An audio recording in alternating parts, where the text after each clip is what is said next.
말씀을 계속 연이어서 누가복음 9장 43절 말씀부터 48절 말씀까지 보도록 하겠습니다. 오늘 이 말씀을 가지고 작고 힘든 일 하기 싫을 때, 작고 힘든 일 하기 싫을 때 라는 제목으로 같이 은혜를 나누기로 합니다. 성경에는 많은 역설, 아이러니가 있습니다. 오늘 본문에도 가장 작은 자가 큰 자라고 예수님께서 역설적인 표현을 사용하고 계십니다. 우리 인생도 우리가 예상하던 대로 흘러가는 것이 아니라 역설적으로 흘러갈 때가 많습니다. 죽었다고 생각했는데 오히려 더 생동감 있게 살아나기도 하고요. 망했다고 생각했는데 더 크게 흥황하고요. 너무 초라해졌다라고 생각했는데 더 높여주시는 하나님의 은혜가 있을 때가 있습니다. 이것이 바로 믿음의 역설입니다. 그래서 믿음의 인생은요, 인생 다 끝나봐야 아는 거예요.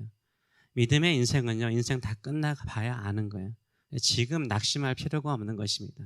지금 내가 좌절하는 그 시기가 하나님께서 가장 크신 일을 이루실 때가 되는 줄 믿습니다. 예수님의 말씀을 따라갈 때 가장 역설적인 기적을 경험하게 될 것입니다. 그래서 내 자신의 고정적인 생각에서 벗어나야 합니다. 역설적인 생각을 가질 필요가 있습니다. 그렇다면 주님 앞에서 누가 가장 큰 자일까요?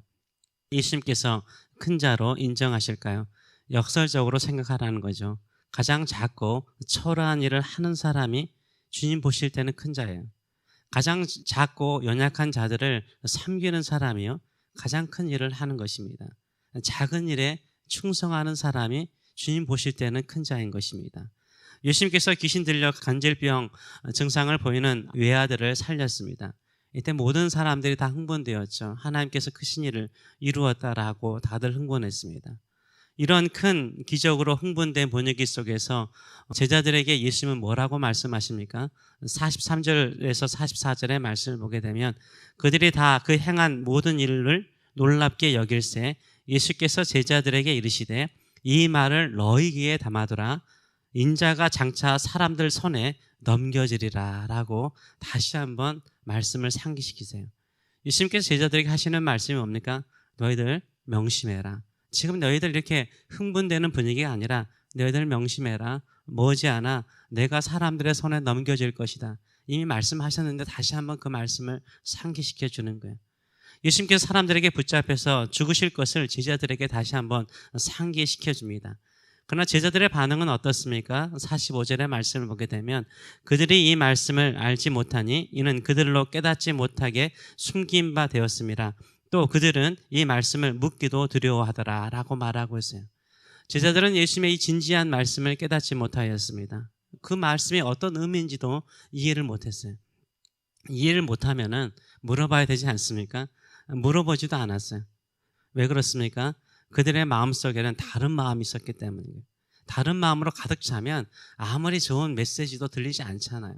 마찬가지입니다. 우리의 마음속에 어떤 것에 걱정이 있으면, 근심이 있으면 아무리 좋은 말도 내 귀에 들리지 않는 것처럼 그들의 마음에 채워지지 않았어요.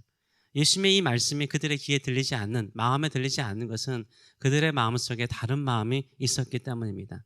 그들의 마음에 있는 것은 무엇입니까? 높은 자리에 앉는 거예요. 제자들 사이에 누가 크냐라는 논쟁이 있었어요. 서로 아마 심하게 싸웠던 것 같습니다.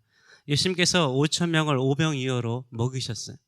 12광주리를 얻었어요. 수많은 병든 자를 고쳤어요. 귀신 들린 자를 고치셨어요. 이제 보니까는 예수님께서 왕이 되실 것 같아요.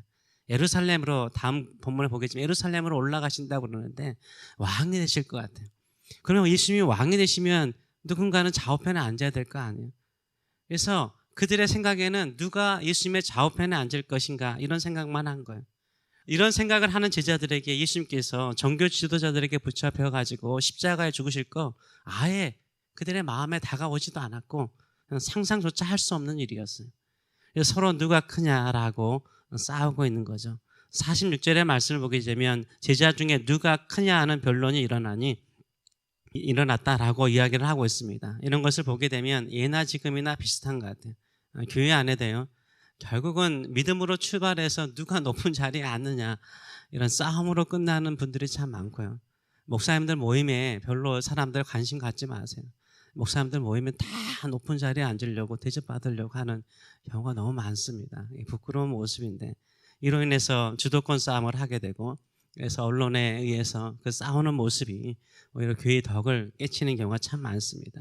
교회가 무너지고 스스로 무너지는 것을 보게 됩니다. 이런 일이 일어나지 않도록 늘 기도해 주시는 저와 여러분 되시길 축원합니다. 이렇게 싸우는 제자들 앞에 어린아이 하나를 예수님께서요 딱 옆에 세우시죠. 그리고 이 어린아이 같은 사람이 내 좌우편에 설 수 있는 사람이라는 것을 상징적으로 보여주세요. 47절과 48절의 말씀을 보게 되면 예수께서 그 마음에 변론하는 것을 아시고 어린아이 하나를 데려다가 자기 곁에 두셨대요. 예수님 곁에 딱 두셨다는 거죠. 그들에게 이르시되 누구든지 내 이름으로 이런 어린아이를 영접하면 곧 나를 영접하며 또 누구든지 나를 영접하면 곧 나를 보내신 이를 영접함이라. 너희 모든 사람 중에 가장 작은 그가 큰 자라라고 말씀하세요. 이 당시 여자와 어린아이는요 사람의 수에 카운트되지 않았어요. 포함되지 않았습니다. 가장 천하고 보잘것없는 위치에 있는 부류 중에 하나가 어린아이였어요. 이렇게 천하고 보잘것없는 어린아이 하나를 예수님의 이름으로 영접하면 예수님을 영접하는 것과 같고, 예수님을 영접하는 사람은 예수님을 보내신 하나님 아버지를 영접한 것이라고 설명을 하십니다.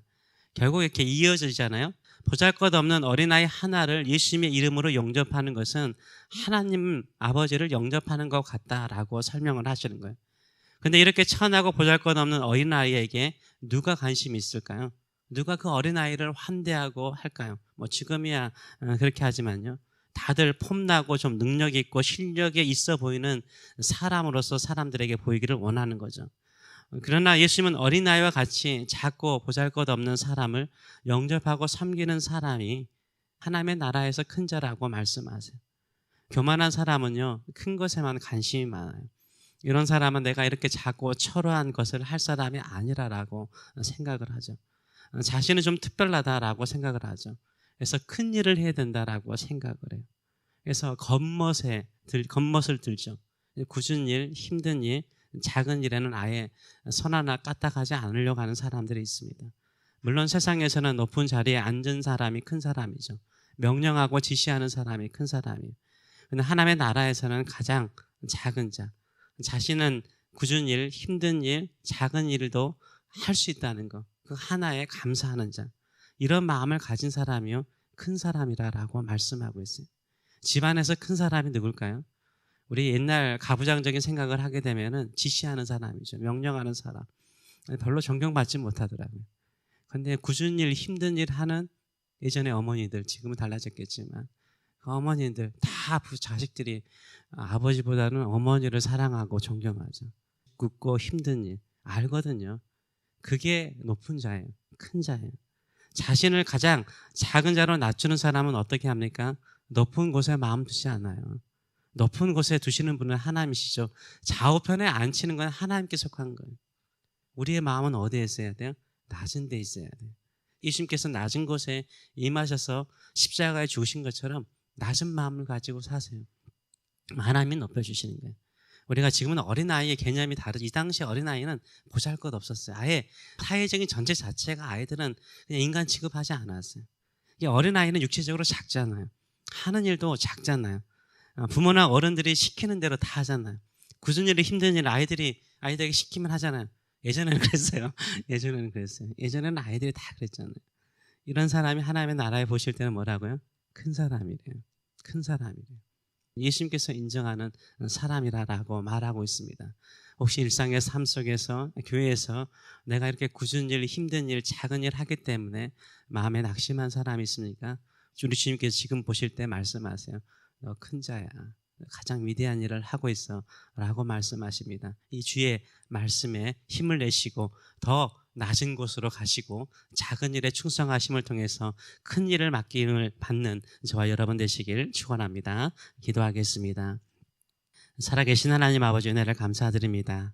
가끔 우리는 일상의 삶 속에서 또 주님을 섬기는 일이 있어서 너무나 작고 초라한 일을 하게 되면 마치 내 자신이 작아지는 것처럼 생각할 때가 있습니다. 또 그렇게 여길 때도 있습니다. 그러나 우리 주님 보실 때에는 가장 작은 자, 가장 낮은 자, 가장 천한 자를 환영하고 영접하고 섬기고 또 내가 볼 때에는 가장 작고 굳은 일을 하는 것이 가장 큰 일을 한 것이라고 주께서 말씀하시오니 이 말씀 붙들고 오늘도 일상의 삶 속에서 주의 뜻을 이루는 자들 되게 하여 주시고 주의 형상을 이루는 자들 되게 하여 주시고 나에게 주어지는 십자가를 기쁨으로 지묘를 통해서 하나님께서 살리시고 일으키시는 그 영광과 그 능력을 경험하는 믿음의 성도들 될 수 있도록 축복하여 주시옵소서. 감사드리며 예수님의 이름으로 기도하옵나이다. 아멘.